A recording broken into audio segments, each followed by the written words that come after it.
つもりかい、ハスちゃん。ま、止めないけどさ。サクシと呼んでほしいもんだな。おい、なんで俺グリドンなんだよ。いやだよ、もうちょっとなんかかっこいい名前。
何するんですか？かっこ悪すぎですよ。俺の人気を妬んでこんなことするなんて。くそー。俺は昔のままの俺じゃない。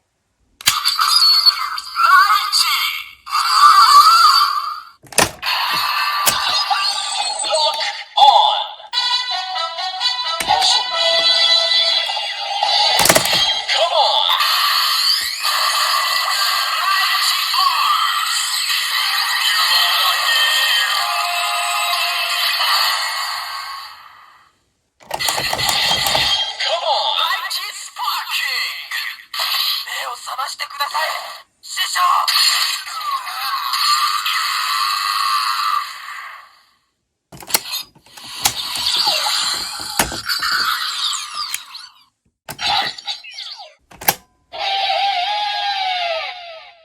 パティシエとお呼びなさい。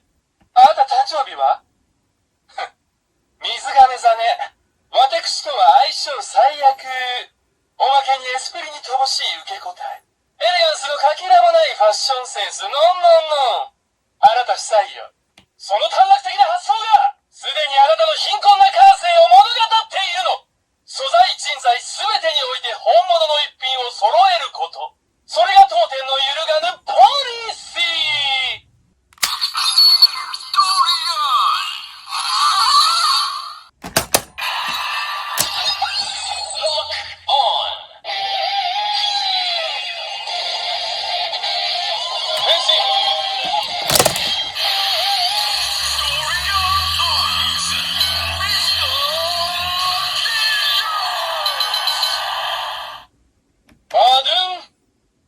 Merci beaucoup. Pardon?